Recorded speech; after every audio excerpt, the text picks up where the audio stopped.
Welcome to the Wake Up Protocol. I am your host, Nadja Haldimann, and together we're having life-changing conversations with real people about spiritual awakening and the transformations that follow. We're mapping the messy path of awakening so you can go further faster and feel a little less alone along the way.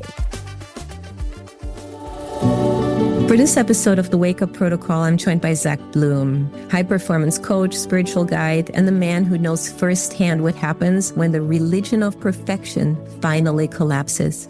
Zach's path began in elite hockey and high achievement, where success was always just one finish line away, until he realized the finish line kept moving and peace never arrived. His awakening came through contrast, through addiction, sobriety, and the slow dismantling of an identity built on winning, striving, and self-abandonment. What alcohol once gave him in fleeting moments of connection, he eventually learned to access through recovery, meditation, and deep inner work. And when everything fell apart, something far more honest came online. In this conversation, we talk about sobriety as a spiritual path, the wounded masculine, the hunger for connection beneath achievement, and why recovery is about remembering what was always there. Zach shares how the 12 steps became a framework for mysticism, leadership, and self-trust, and why real success starts on the inside. This episode is a reminder that sometimes awakening comes from surrender, from hitting rock bottom, and from finally choosing to live in truth, presence, and service. I drown in this toilet, face first. I pass out, I drown, and I go to the other side, and I'm in this subway station with no trains coming, and it's fluorescent lighting, a buzz, the lighting's flickering, the walls are grimy, and I'm alone except for there's this being there with me. It's taller than me, it's made of light. It's clear that this thing loves me and is connected with me and has always been there and would always be there. And I start talking to it, like coming to grips with where I'm at. And I'm like, wait, am I dead? Am I dying? Is that what this is? And it said, I'm afraid so. And as I twisted with anguish at the news that I would hurt my parents and my sisters and the kids that I worked with, I was fully aware that I was dying in a toilet and that it would potentially destroy the people that I cared about the most. This thing in real time twisted its face as I twisted mine. It was feeling my pain with me in real time. Zach Bloom, welcome to the Wake Up Protocol. Nadja, thank you for having me. I'm so excited to be here with you and your listeners today. Yeah, thank you. And I just want to share with our listeners that this is actually the second time that you are being interviewed by me. You were our very, very first guest before I had any confidence in doing this, any experience. And I did it with my friend Colin, who was guiding me, who was my training wheels for the first 8 episodes. And as I was listening into this, first of all, I tried to keep these episodes to about an hour or less, and ours went more than an hour and a half. And I just realized that I was not in a place yet to be a host. You did an amazing job sharing. I just feel like I didn't do a good enough job asking the right follow-up questions. So thank you for being here again. And I'm just so excited to hear your story and also how far you've come since the last time. I think we recorded it in maybe February. So much has happened since then. I know you are working on a book right now. So maybe you want to start by telling our audience a little bit who you are and the book you're about to write. Of course. First of all, I'm so excited to spend any time with you, Nadja, whether it's the first time, second time, whatever.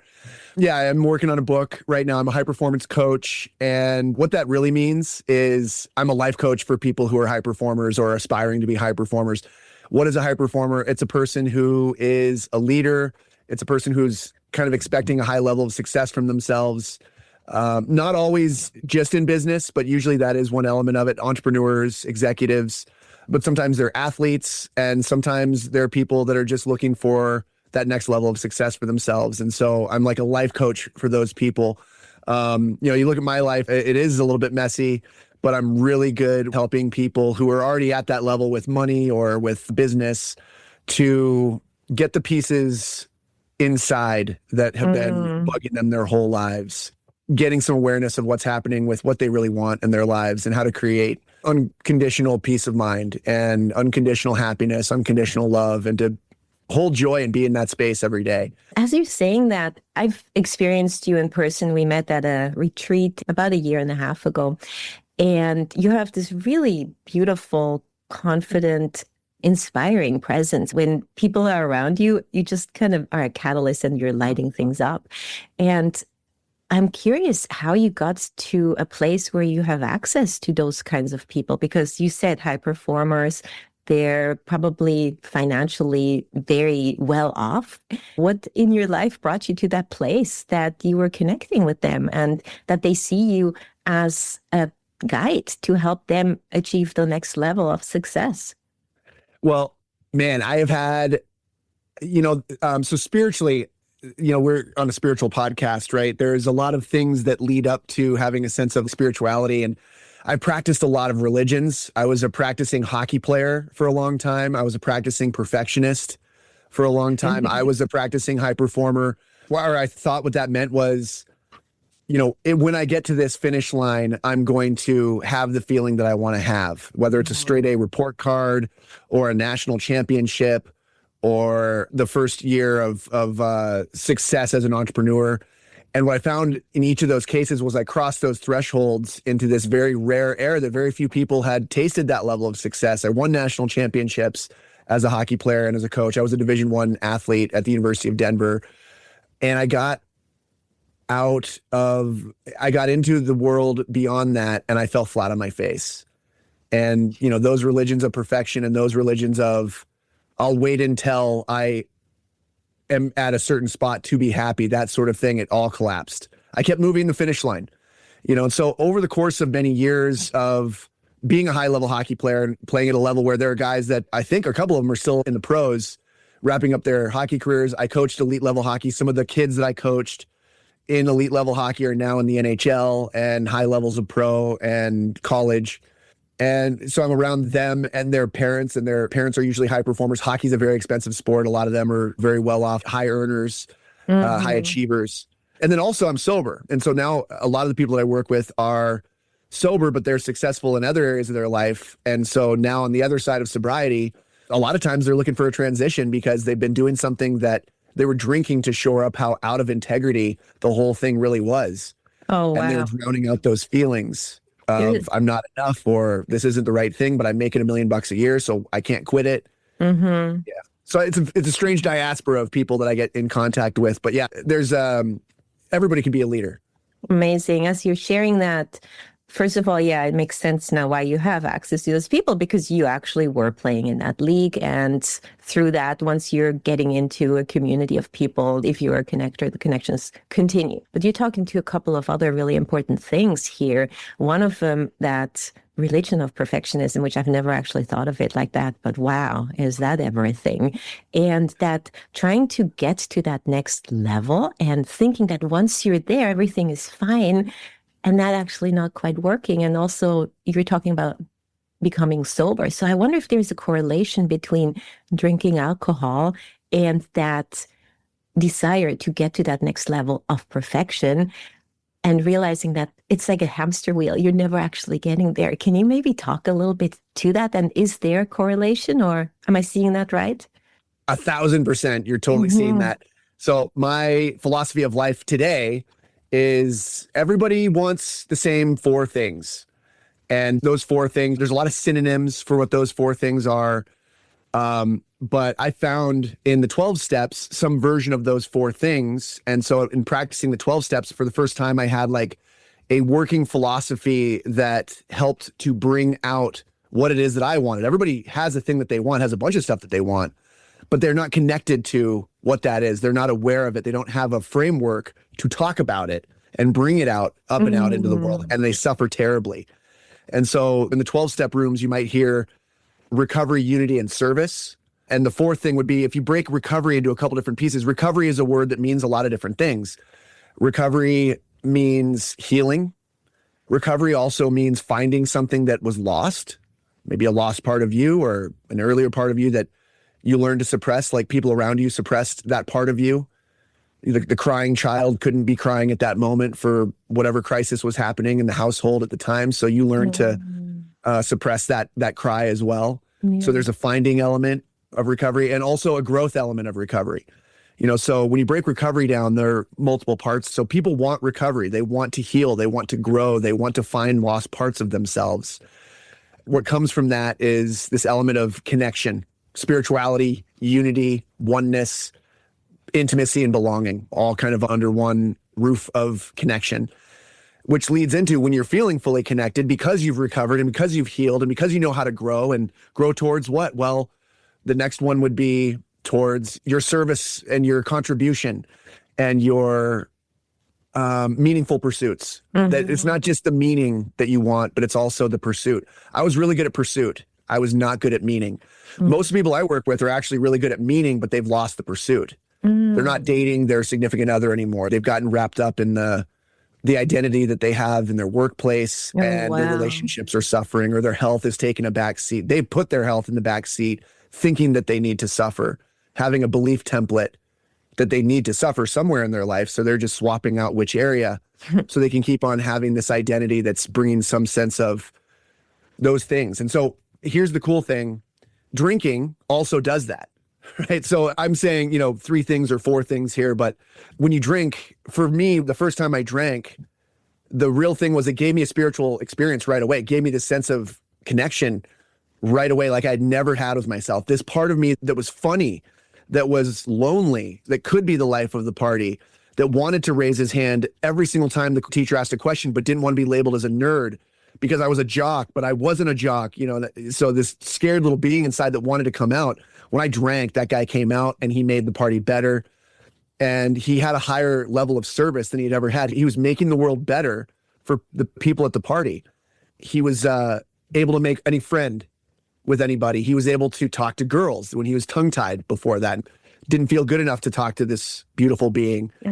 So what having a drink would do for me is it would get me out of suffering and shoot me right into a spiritual experience.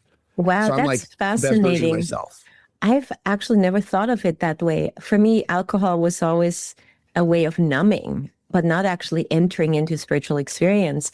And can you talk a little bit more about how that worked in terms of, gosh, I don't even want to call it training wheels, but what did it do for you to go through this experience and to get to know that version of you? And then how did you get out of that? Because today you're sober, as far as I know, right?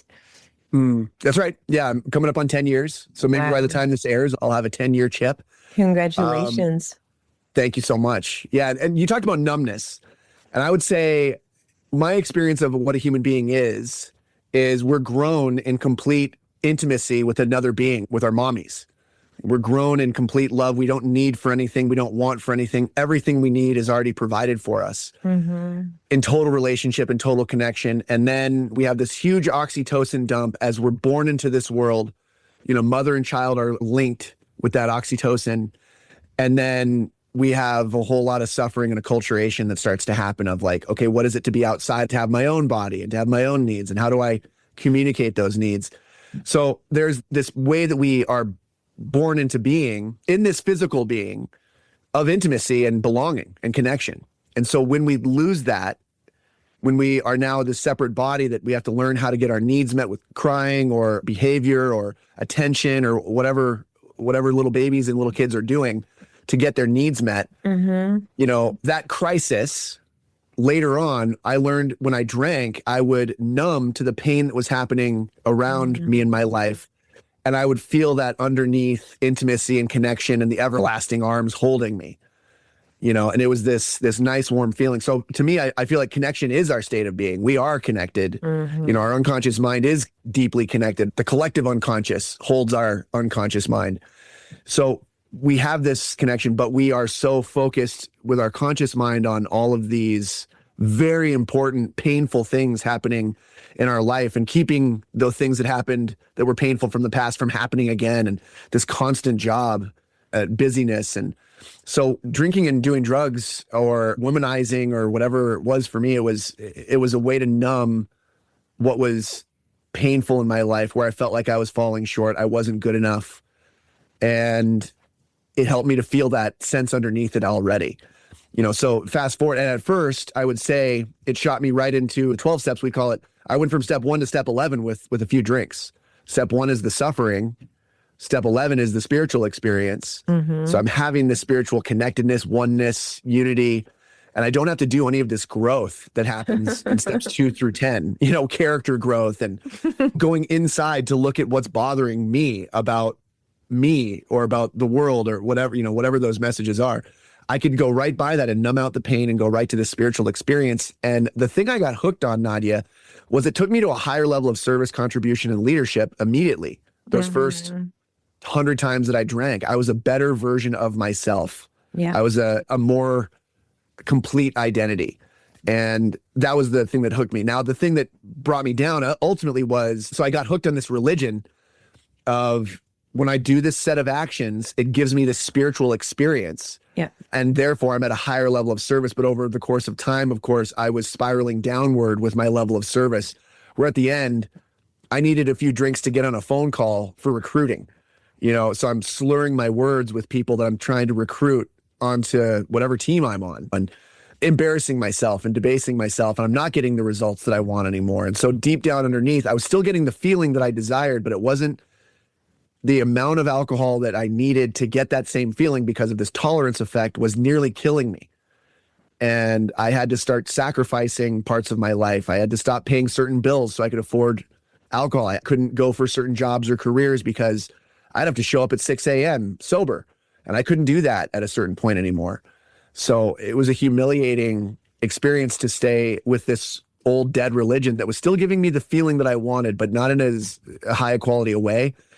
And my level of service and contribution was going down. And that, I believe, is why people ultimately start to hate themselves and hate their lives, is when they're in a downward spiral and they don't know how to get out of it. Wow.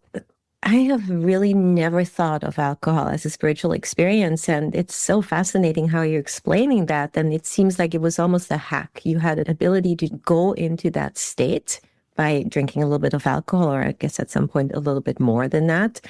But there was none of that growth that actually gets you to a sustained version of that spiritual version of yourself. I do go to a lot of festivals, and at most of those festivals, people are sober by choice. They do not drink a lot of alcohol. There might be a little psychedelics there, but it's a very different energy, the psychedelics versus the alcohol. And many people are just purely sober at those festivals. And to me, alcohol energy doesn't feel very spiritual. It feels disconnected, even though you're specifically talking about connection. It feels a little rough around the edges. It feels a little pushy.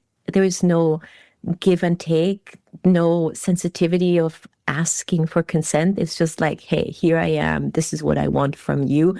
And it kind of turns me off, to be perfectly honest with you, when I'm in that energy, unless I also have a drink. I'm not sober. I do drink every once in a while, but very rarely, and usually just a mezcal drink because I like the smoky flavor of it. How does that land for you when I talk about that alcohol energy at the festivals that I personally do not feel drawn to because it doesn't feel spiritual to me? Is it just a perception that you had of the spirituality, or do you feel it really got you there? What a great question. And I would say, people are very different. There's this study by Gabor Mate, who is one of the world's leading addiction experts and trauma experts. And he did a study in Vancouver. And it was after they had decriminalized hard drugs. And so all of a sudden there were all of these people who flocked to Vancouver, and they were shooting up in the nice neighborhoods on the sidewalks, and it was a real problem. I can imagine. And they interviewed over the course of many years. He said every single woman that they interviewed who was on the needle, this is before fentanyl, every single woman had a past trauma that was physical and sexual. So their physical boundaries had been violated. Opioids, that's oxytocin. An opioid is a synthetic oxytocin, and oxytocin is about love and oneness and connection and belonging.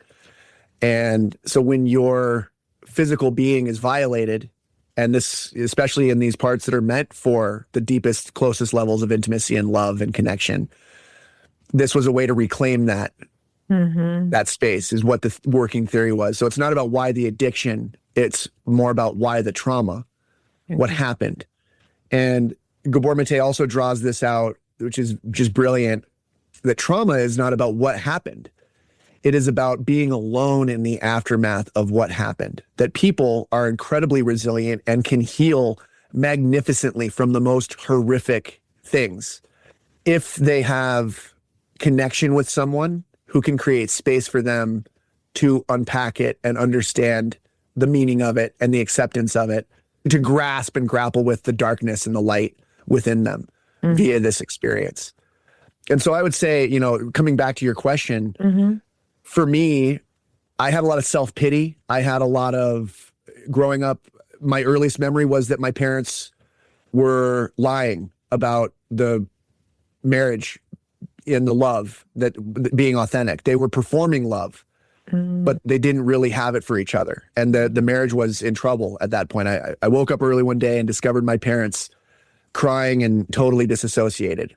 And that wasn't what was normally happening in the house. The house was normally this loving, buoyant place when I woke up in the morning. And so I saw that something was going on, and it's my earliest memory, so there's some sort of trauma in that. And I realized people were lying to each other. And when they separated within the next year, at 3 years old, I still remember this, that 3-year-old is right here.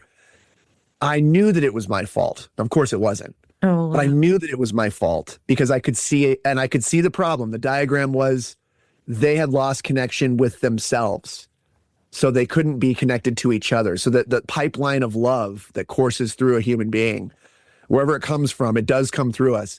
They were cut off and disconnected from their own love and their own receiving of it. So they weren't able to pour into each other.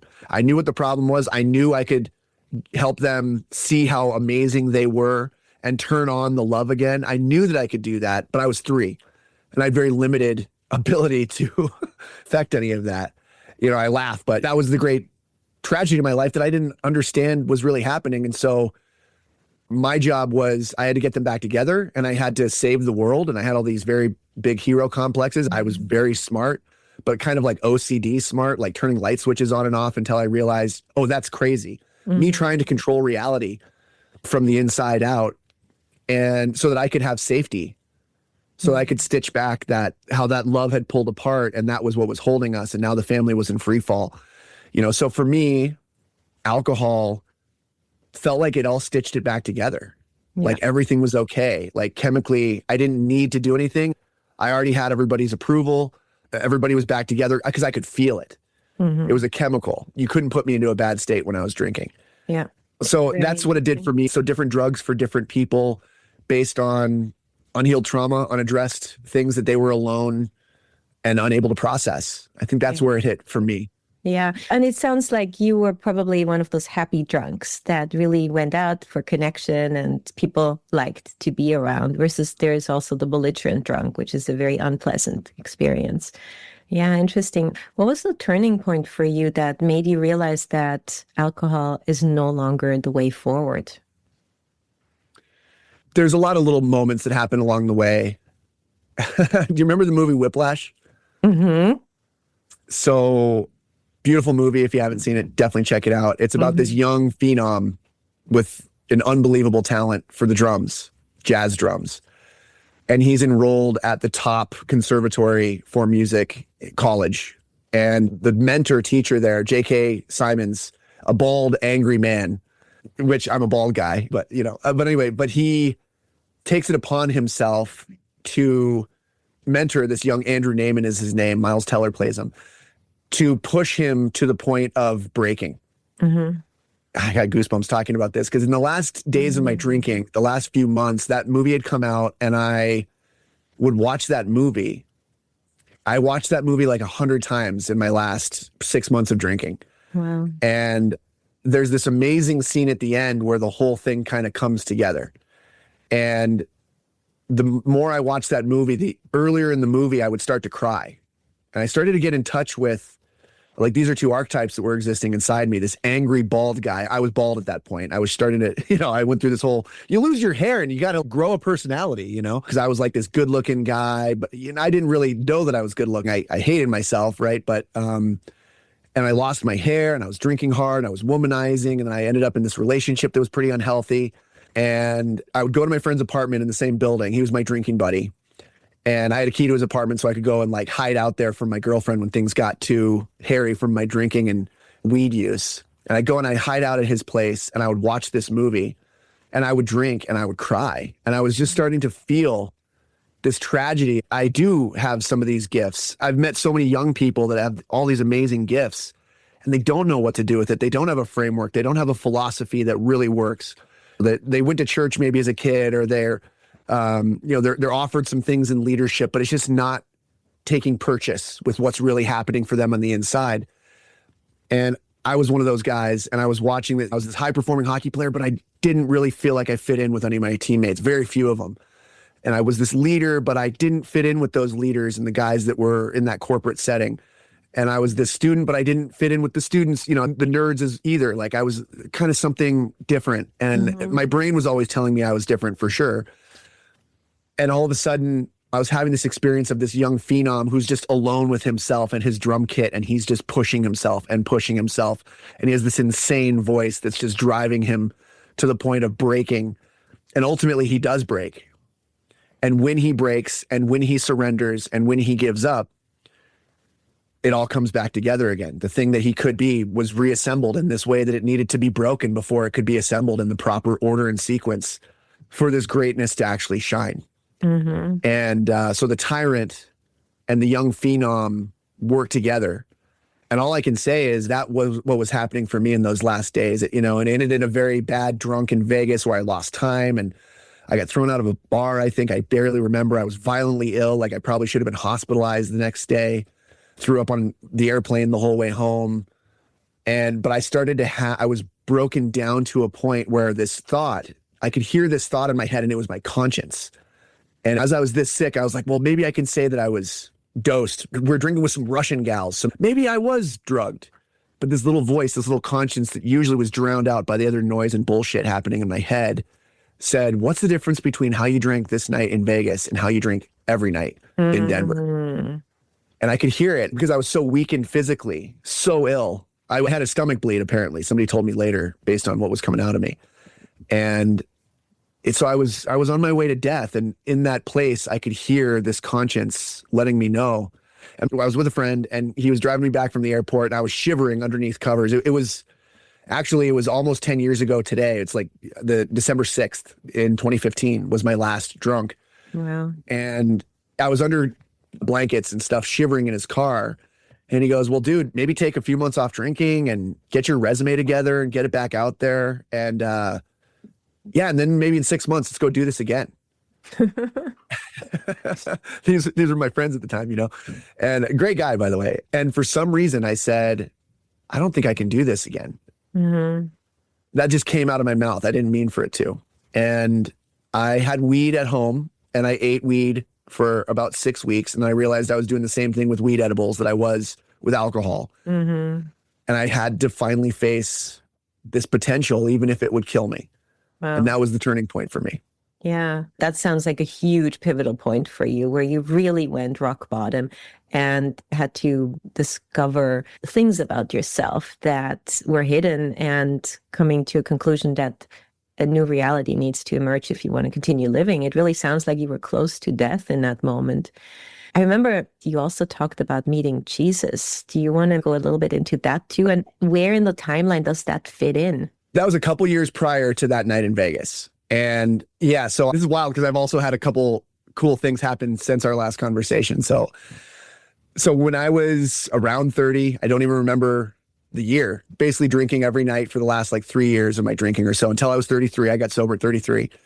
And I was hanging out with a buddy of mine, and he would occasionally challenge me to do some drugs with him. And I think this night was a Molly night.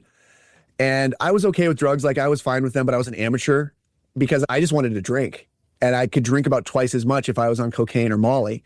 Oh, wow. And so at a certain point, I was drinking to come down. This is, again, amateur hour. I was drinking to come down at 3 a.m. because the worst thing in the morning, it's like the Roach Motel. The lights come on and everybody scatters. When the lights came on in the morning, when the sun came up, that self-hatred would reveal itself, and I could not run from it. I could not sleep. I could not turn it off if I was on uppers.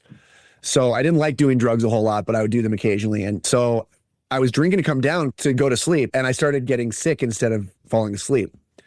I'd had probably 24 drinks or something like that, about twice my normal amount. And I started getting sick, and I was about to convince myself to drive home because I felt more sober. That's how much the chemicals were fighting it out in my bloodstream. I started to get sick, and I went into the bathroom, and I started to get sick in the toilet. And then I was starting to nod off. And this was a couple years into my drinking now. I had an abortion with a gal a couple years prior. That's kind of what finally set the whole thing in motion after Division I college hockey. And I had this gal that I thought I wanted to marry. And then she broke up with me and said later on, by the way, I found out I was pregnant. That's why I broke up with you, and I'm going to have an abortion. And I said, oh, I agree with that. But it's what I wanted. I've always wanted healing of the thing that I wanted the most, which was family from that memory as a little kid. And so having a woman reject me because she was pregnant was like, wow. I think it took me years to unpack how hard that was for me. And I agreed with her totally, and I'm pro-choice, right? But that's when I started to accelerate my drinking. So I was on this where I didn't feel like I deserved to have a good life at all anymore. Even if I achieved something great, it didn't matter. I thought I had done something to destroy a piece of potential or a piece of God or a piece of the universe. I didn't really have a great philosophy or worldview at all, but I thought I had done something unforgivable. And I couldn't get back. I couldn't pay off that debt. And so that's what really accelerated. So then I drown in this toilet, face first. I pass out, I drown, and I go to the other side, and I'm in this subway station with no trains coming, and it's fluorescent lighting, a buzz. The lighting's kind of flickering. The walls are grimy. So it's subterranean, and I'm alone except for there's this being there with me. It's taller than me. It's made of light. It's clear that this thing loves me and is connected with me and has always been there and would always be there. And I start talking to it, like coming to grips with where I'm at. And I'm like, wait, am I dead? Am I dying? Is that what this is? And it said, I'm afraid so. And as I twisted with anguish at the news that I would hurt my parents and my sisters and the kids that I worked with, and that I was dying in a toilet, I was fully aware that I was dying in a toilet and that it would potentially destroy the people that I cared about the most. This thing in real time twisted its face as I twisted mine in real pain. So it was feeling my pain with me in real time. Okay, so fast forward, I crash and burn a couple of years later. I didn't have a place to unpack that. I didn't tell anybody that it happened. My buddy pulls me out of the toilet and I'm purple, and he shakes me back to, I cough up toilet water, and I immediately am like, something was there with me. Oh, I stopped hanging out with that friend because I didn't want to be reminded about this thing. I didn't tell anybody else about it. I didn't have a spiritual space in my life because alcohol is a spirit, and that's what was filling up my life. Okay. And so I get sober. I start going to 12-step rooms, and I start having these experiences, and I start kind of unpacking some of the stuff that's happened. I start talking and feeling simultaneously as I'm telling stories and figuring out what was going on with me. Because I wasn't feeling a whole lot in those days because alcohol was protecting me from those feelings. And I got a year sober. I got out of that relationship that I was in, and I started dating a girl in the 12-step rooms that I had kind of had a crush on, that had kind of developed a little bit at the end of this relationship. And she takes me to church, and I didn't want to go to church, and I wouldn't be caught dead in a church because of, the church, And, but she said, no, the pastor's a drug addict. And I was like, oh yeah, okay, then that's like 12-step meeting. I'll go to that. And this was a girl that I wanted to get with, and I turned her down. So I go to church, and the sermon was about Moses. It was very non-Jesus-y. I couldn't stand those kind of words and those kind of people. I took them as being very judgmental, and I was having these huge experiences in the 12-step rooms. I knew that God was real at that point, for sure. I knew God was real. God was present. God was loving. God was with me. God was for me. God was all powerful. God was moving things around as I started to look for it. It started to manifest itself. I was praying and mostly praying. I didn't learn how to meditate until later. And I was being of service, and I was trying to do whatever it took. I was surrendering all parts of my life to this thing. And so now I'm in this church, kind of like the sermon. It was about Moses. That reminded me of my sponsor. The parting of the seas was like this miracle of the 12 steps that got me out of slavery in my head and into the promised land of my heart. I was grappling with Christianity, and I liked that. I'd always put that off because I knew there were good ideas there, but I just couldn't stand the people. And then in the song, I meant to leave before the music came on because who would be caught dead listening to Christian music at that time? Now it's like my Spotify year-end playlist, it's like 4 of the top songs are Christian EDM. So I wouldn't even call myself a Christian now, fast forward. And in this song, in this church, in this first time that I've ever really been to church, they start singing about a love that overcame the grave. And then the refrain of the song says, Jesus, Jesus. So really the first time that they've said Jesus all day. And something clicked where a love that overcame the grave. And I went back to that subway station with this being. Mm-hmm. And I looked at it because it's more real than anything I've ever experienced. And it's still with me. I still have this connection with this thing. That's what reality is. And I'm looking at this thing and I'm like, wait, you're Jesus? Please don't be Jesus. Like, no, but is that real? Is it like literally just what I call you? And this thing was kind of like, you could call me that. And it was kind of like I answered to many names, but yeah, Jesus, sure. And I was like, no way. So now I'm like interested in Christianity. And I got into these small groups. Later on, I met my wife there. My first date, I took her to this church. I'm like, yeah, I go to this church and these strange things are happening. I'm having this huge spiritual experience. I don't think these other people are, by the way. Like, they seem like they're reading this book and they think that's what it is. That book is very off about some things, it seems like. But I had this other experience. I feel like that book does kind of describe my experience in a way though too, but they're getting it wrong. And so I started really contending with Christianity. I went to seminary for a semester. Okay, fast forward to 3 or 4 months ago. Mm-hmm. I was in a meditation. I learned how to meditate that next year. My mental health has never really been bad ever since then. Now, I haven't needed a drink to mess with my mental health issues because meditation works. It put me in contact with a wholeness that I never had before. Mm-hmm. In this meditation, I get insights, and occasionally this near-death experience will circle back. And I went back to this subway station. I found myself in this subway station in this meditation, but this time I was looking from the other perspective, back at myself, from this perspective of Jesus or this higher self, back at myself. And by this time, I've kind of like had it up to here with the Christians. You know, like I have a lot of people that I met while doing the Christianity tour that seemed lovely, that seemed wonderful, and they really are. But there's a worldview glitch in there of judgment that I think they perceive God as judging and hating and bigoted. And it turns out they're anti-gay and they're anti-choice, things like this. And they're not necessarily having the spiritual experience that I thought they were, that I assumed they were. Mm-hmm. And some of those people were very vocal about some of the content I was doing for my business and talking about spiritual experiences, demanding that I call it God or Jesus instead of higher power, saying you can't be a Christian and also be pro-choice, and things that are just ridiculous to me. Yeah, thanks for explaining that too, because there's always this question when people get through these spiritual awakenings, most of the time, at least everyone I've talked to so far, who was religious is realizing that there's something bigger. And even if they still use the word God, some people call it GUS, God, Universe, Source, because they don't want to associate the word God, which in other religions might be Allah or whatever the names are. God is a little bit connected to Christianity. And so maybe Universe Source feels a little bit safer, so they're not getting categorized. But I find it interesting that you went through a similar experience too with that. But I want to have you continue. Sorry for the interruption. Oh, no, I'm sorry. I know that I was going long on that one because ultimately I could see myself suffering as a 30-year-old from my eyes now. And it was just for a moment that I was looking through those other eyes. And as though it was like my higher self or the self that is eternal. You know, you get into the near-death experience literature and research, and a lot of these people, regardless of whether or not they're totally devout Christians or Muslims or atheists or agnostics, a lot of them, one of the main themes that comes up in near-death experiences is pre-life, which the Bible doesn't really get into. So there's a lot of Christians that are so concerned with the afterlife as though this is their soul's incarnation, the birth of their eternal spirit. And that you have this one lifetime to choose heaven or hell. And I love these people. And yes, ChatGPT, what the modern Christians are thinking, that is what ChatGPT will report, you know. That's a lot of pressure. It's a lot of pressure. Well, and there's a lot of people that never really get, you know, I have a loved one that passed away recently, and she's the most moral, wonderful servant, diplomat, like makes you feel like royalty kind of person. But I don't think she was religious in a sense that she would have give herself to Jesus, other than she was probably Jesus walking around on this planet in a way.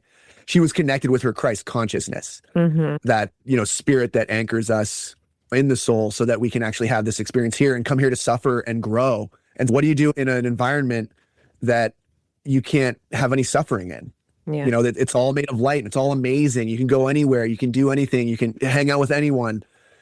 That's what a lot of these near-death experiences report, that we come here many times, and we come here like people go to the gym. We come here for lifetimes because this is a place that it's very dense and it's very low vibration, and there's suffering, but there's awakening happening here. And for the first time, oh, sorry, go ahead. So you and I met through a coach, Jason Moss, and he talked about frequency and how when we get into the right frequency, then things start rearranging themselves. And there's the David Hawkins levels of consciousness scale. 500 is the frequency of love, 540 is the frequency of joy, and 600 is the frequency of peace. And it's an arbitrary scale that he created from 0 to 1,000, 30 being shame, which is the lowest frequency, and guilt is around there, and then the highest is enlightenment. So just aligning with that frequency, which to me also feels like Christ consciousness, which is love. And I just recently actually learned that the Heart Math Institute, which is talking about heart coherence, and there is a breathing exercise to get into heart coherence, is that the heart actually has the ability to get us into that 500 frequency, which is really interesting, through the heart coherence that we can do with that breathing exercise. And somebody has a really similar name to you, Zach Bush. He is a spiritual teacher that I follow and love Zach Bush. Adore. He talks about the sacred geometry of the heart and how the heart is and I probably cannot say the right word of that sacred geometry, but it's a icodecahedron or something like that.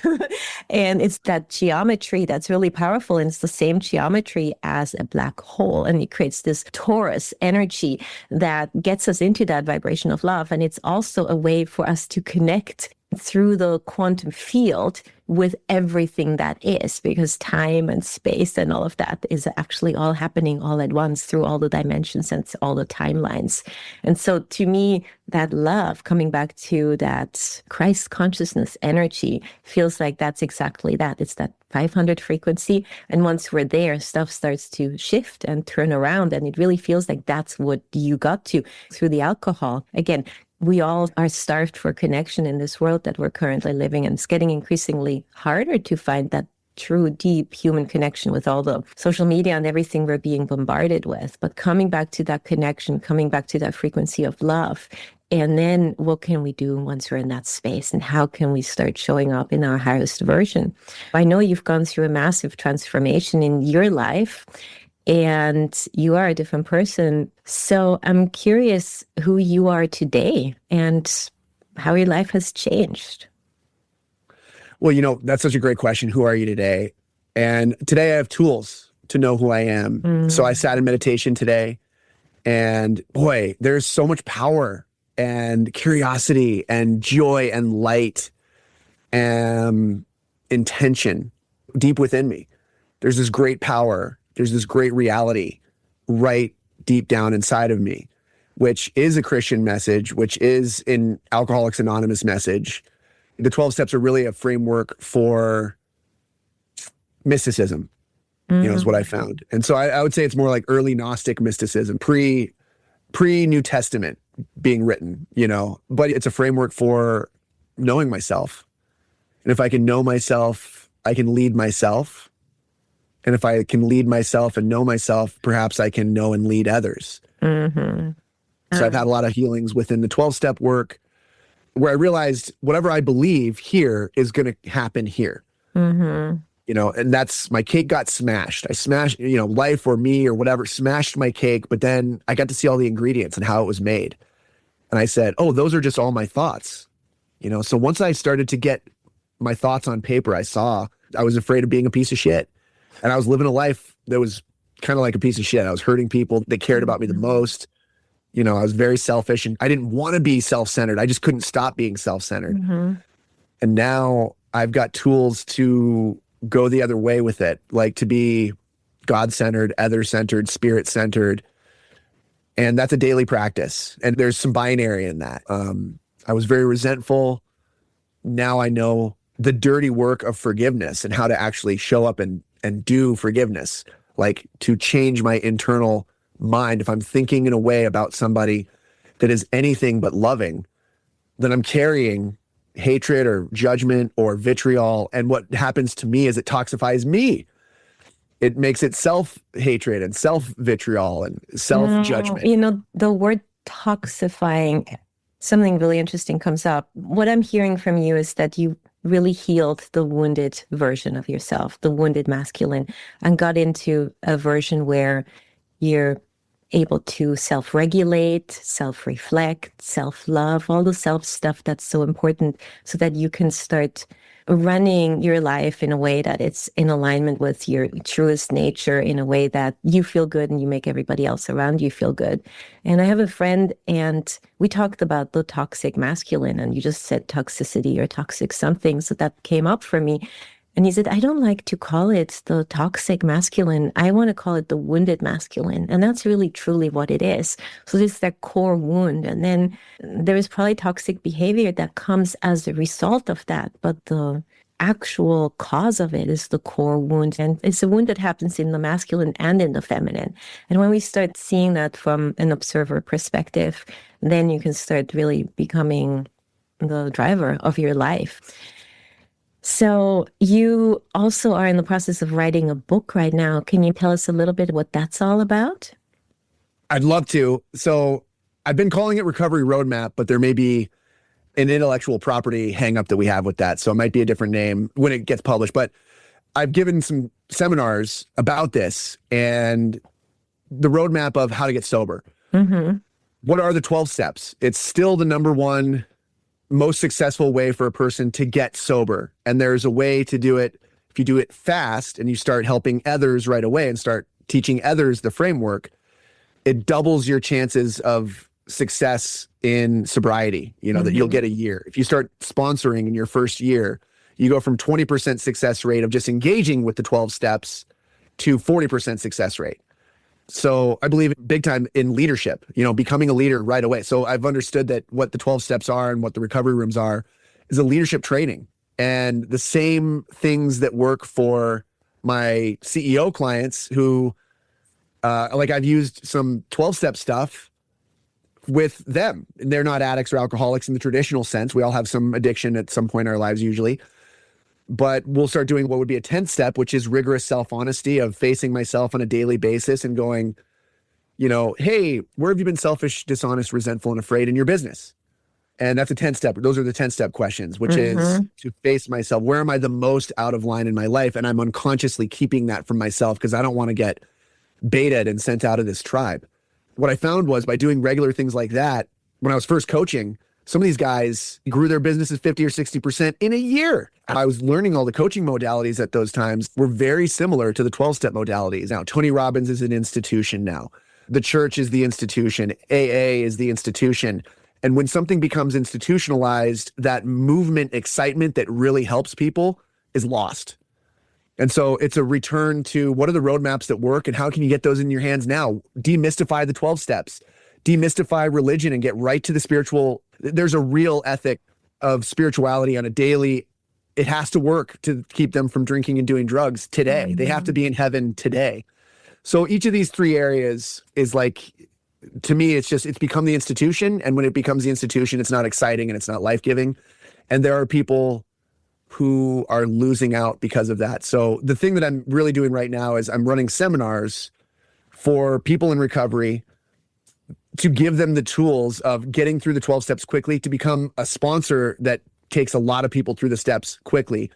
And in that feeling that you get, instead of jumping around for 12 hours and walking on hot coals at a Tony Robbins, you get into this great spiritual state. You have this great spiritual experience every day, many times a day. And that's when you write your life plan. And that's when you step into leadership of what do I want my life to be about? And you do that a few weeks or months in a row. And all of a sudden you've got a real roadmap for what you want your life to be on the other side. I'm really excited for your book to come out. I've never been part of the 12-step program myself, but I've heard several people tell me how impactful it was in their lives. And yeah, just reading it through your lens, hopefully there will be an audiobook too. I'm dyslexic, so I have a hard time reading books, but once I can listen to it, that's a wonderful thing for me. Well, can I tell you, I have a goal for it, okay, for you, which is similar to how Alex Hormozy released his books. He has it as a presentation. So I have a presentation. It will be free on my website. And if you want to buy the book that the presentation is based on, to have to go through to make notes with, to read with another person and have your life changed, that's available I for a love cost. that. That's going to work so well for me. And I'm in the process of writing a book too for the Wake Up Protocol. And somebody recommended that I publish it as I go, maybe shorter versions of the chapters on Substack or something, so that people can slowly make their way through it. And I actually have a friend who did that with a book, and I was able to make it through the book one small chapter at a time. So that's a great way. Just for a dyslexic brain, the idea of a 100, 200, 500 page book is just kind of insurmountable versus if you have small chunks, it's no problem. I'm going to have a guest on this podcast soon. She's actually my workout teacher. She has an online program where she teaches 4 times a week over Zoom. And she is originally from LA and had a massive alcohol problem and went through the AA program, which really helped her get out of it. She said she eventually stopped being part of it because she's really into manifestation and the law of attraction. And she knows how it works. Where attention goes, energy flows. And so whatever we say, we enforce more. And she said what no longer worked for her, and again, that comes back to the institutionalization, whatever that word is, of these practices, is she was supposed to say, I am an alcoholic. And she said, I am no longer an alcoholic. I am sober. So she wanted to reframe it and say, I am sober. And that was not an option. So she eventually said, I'm no longer part of that, which again, coming back to that self-responsibility and self-regulation, like when we are learning how to get through the trauma and learn from that and realize that we are actually in charge, then we get to put the energy out there and the intentions out there that actually get us to that place where we truly feel like we can navigate our reality in a way that's in alignment with our highest version of ourselves. That's beautiful. I love that story about your friend. And I'm the son of an old timer, a 43 years. My dad just picked up 43 years on Thanksgiving, and he's still full of shit.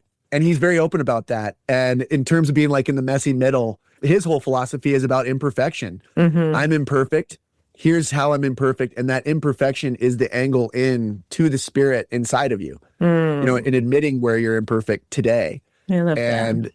There's an ethic there. I've been given permissions that fewer people in their first 10 years of sobriety, I think, are given, because I know that this guy is amazing and he's also full of shit just like anybody else, but he's also serving and helping thousands of people get sober and stay sober. And there's an exciting movement there, and you don't have to get caught up on how you call yourself. Literally, I've been recently going, I need to change what I'm saying about myself. I've already kind of changed. I'll say, Zach, alcoholic. And in my head, I'm like, alcoholic drinker. It's not a I am statement. Because I don't like attaching the I am to that either, because the I am is my identity. And way beyond just a garden variety drunk anymore. Yeah, so powerful. So we are coming to the end of this, and I want to give you a few moments to tell our audience how they can find you and if you have any offers for them. Yes, if you go to zachbloom.com, you'll find all my resources. I'm on Facebook and Instagram. I'm doing content there every day. I make content just for people like you if you're interested. And I'm going to give you this option. If you're watching this podcast, you can DM me. Did you know that a lot of the people that you love and follow, the authors, the creators, a lot of them, even New York Times bestsellers, they're still checking their own DMs on their socials. So DM me on one of my socials, Zach Bloom, ZACHBLOOM, like a tree. DM me on one of my socials and I will give you a free session. If you're listening to this and you would like a free session. If I get overrun, I might have to cut it down to like an hour, but I'll spend 90 minutes or 2 hours with you if you are listening to this podcast. Wow. Just reference that you listen to this podcast. Amazing. What a generous offer. And yeah, I highly recommend anyone take advantage of that. He's definitely one of the high-level coaches out there. And yeah, just at the end of this podcast, I always have one final question. If you could go back in time and give a message to a younger version of you, what would you tell him? Oh, man. I immediately got choked up. You know, I had a conversation yesterday that I had the client reflecting in this way, and I started crying in that as well, because there's just so much love there. That older version of me, whether it's the guy in the subway station that is one with Jesus and could be Jesus, or is one with Buddha and is also one with me, I could feel how proud he was of me, that I'm doing the deal and I'm jumping through the window. I keep on jumping through the window of opportunity. The more you're jumping through the windows of opportunity in your life, you know, I'm dreaming really big. I want to help a lot of people. This is a vision and a work that can change the world. And I'm really doing that guy proud. And then I looked back to that guy, let's say 10 years ago, right on the eve of this massive transformation. Honestly, I just want to tell him I'm so proud of you for making it through. I'm so proud of you for, there's all of this. The fun part is just about to kick off. I promise you, a day from now, you're going to have one of the worst nights of your life. And then you're going to, all the things that you ever wanted and then some. Like, I'm talking to you from the other side of a couple horizons. You can't even imagine how good it is over here. Amazing. And so keep on pushing. Beautiful message. And so it is. And look at you today. You have a beautiful wife, 2 beautiful children. You're sober. You're just putting so much of your love out there to help others get into the highest version of themselves.